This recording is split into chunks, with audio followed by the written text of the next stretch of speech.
Hi hello ನಮಸ್ಕಾರ friends, ಎಲ್ಲರೂ ಹೇಗಿದ್ದೀರಾ? ಚೆನ್ನಾಗಿದ್ದೀರಾ ಅಲ್ವಾ? ಹಿಂದಿನ ನನ್ನ ಎಲ್ಲ ವಿಡಿಯೋಗಳನ್ನ ವೀಕ್ಷಿಸಿದಂತಹ ವೀಕ್ಷಕರಿಗೆ ಧನ್ಯವಾದಗಳು.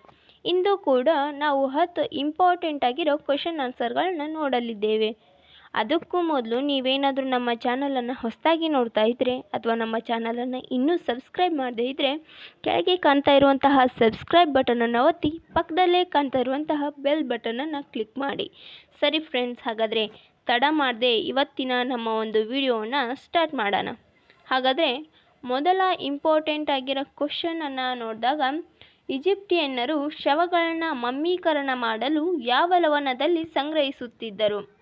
ಈಜಿಪ್ಟಿಯನ್ನರು ಶವಗಳನ್ನ ಮಮ್ಮೀಕರಣವನ್ನು ಮಾಡಬೇಕಾದ್ರೆ ಯಾವ ಲವಣದಲ್ಲಿ ಸಂಗ್ರಹಿಸುತ್ತಿದ್ದರು ಅಂತ ನೋಡಿದಾಗ ನಾರ್ಟನ್ ಲವಣ. ನಾರ್ಟನ್ ಲವಣದಲ್ಲಿ ಈಜಿಪ್ಟಿಯನ್ನರು ತಮ್ಮ ಫೆರೋಗಳು ಸತ್ತ ನಂತರ ಅವರ ದೇಹದಲ್ಲಿರ್ತಕ್ಕಂತಹ ಹೃದಯ ಭಾಗವನ್ನು ಹೊರತುಪಡಿಸಿ ಉಳಿದ ಅಂಗಾಂಗಗಳಲ್ಲಿರ್ತಕ್ಕಂತಹ ಮಾಂಸಖಂಡವನ್ನು ಹೊರಗಡೆ ತೆಗೆದು ಅದನ್ನು ನಾರ್ಟನ್ ಲವಣದಲ್ಲಿ ಸುಮಾರು 40 ದಿನಗಳ ಕಾಲ ಸಂಗ್ರಹಿಸಿಡುತ್ತಿದ್ದರು.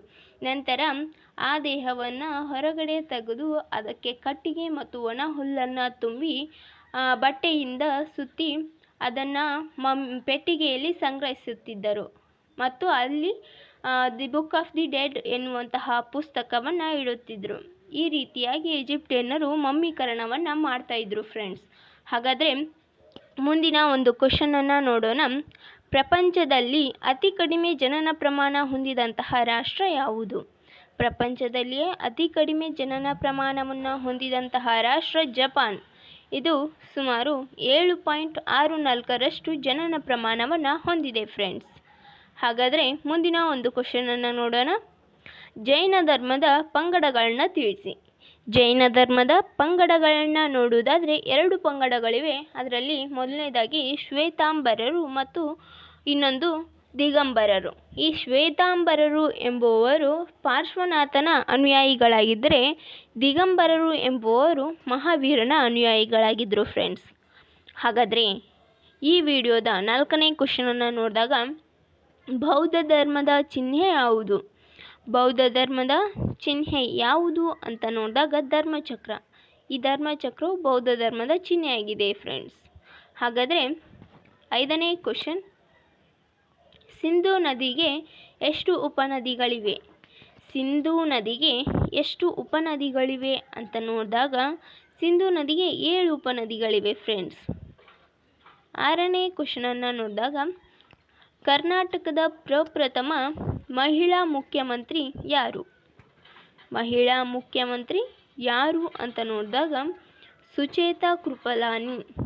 ಸುಚೇತಾ ಕೃಪಲಾನಿ ಅವರು ಕರ್ನಾಟಕದ ಪ್ರಪ್ರಥಮ ಮಹಿಳಾ ಪ್ರಧಾನಮಂತ್ರಿಯಾಗಿದ್ದಾರೆ ಫ್ರೆಂಡ್ಸ್. 7ನೇ ಕ್ವೆಶನನ್ನು ನೋಡಿದಾಗ, ಅಸ್ಪೃಶ್ಯತಾ ಆಚರಣೆಯನ್ನು ನಿಷೇಧಿಸಿದ ಸಂವಿಧಾನದ ವಿಧಿ ಯಾವುದು? ಅಸ್ಪೃಶ್ಯತಾ ಆಚರಣೆಯನ್ನು ನಿಷೇಧಿಸಿರ್ತಕ್ಕಂತಹ ಸಂವಿಧಾನದ ವಿಧಿ 17ನೇ ವಿಧಿ. 8ನೇ ಕ್ವೆಶನ್, ಮೌಂಟ್ ಎವರೆಸ್ಟ್ ಪರ್ವತದ ಎತ್ತರವನ್ನು ಮೊದಲ ಬಾರಿಗೆ ನಿಖರವಾಗಿ ಗುರುತಿಸಿದವರಾರು? ಮೌಂಟ್ ಎವರೆಸ್ಟ್ ಪರ್ವತದ ಎತ್ತರವನ್ನು ಮೊದಲ ಬಾರಿಗೆ ನಿಖರವಾಗಿ ಗುರುತಿಸಿದವರು ಯಾರು ಅಂತ ನೋಡಿದಾಗ ರಾಧಾನಾಥ್ ಸಿಕಂದರ್.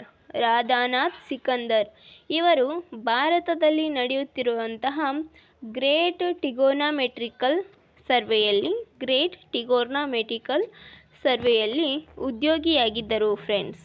ಹಾಗಾದರೆ 9ನೇ ಕ್ವೆಶನನ್ನು ನೋಡಿದಾಗ, ಬೇಸಿಗೆ ಕಾಲದಲ್ಲಿ ರಾಜಸ್ಥಾನದ ಗಂಗಾನಗರವು ದಾಖಲಿಸುವ ಉಷ್ಣಾಂಶ ಎಷ್ಟು?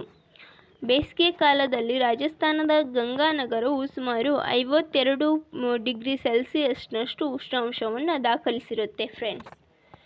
ಹಾಗಾದರೆ ಈ ವಿಡಿಯೋದ ಕೊನೆಯ ಕ್ವೆಶನನ್ನು ನೋಡಿದಾಗ, ಜೈನ ಧರ್ಮದ ಪವಿತ್ರ ಗ್ರಂಥ ಯಾವುದು?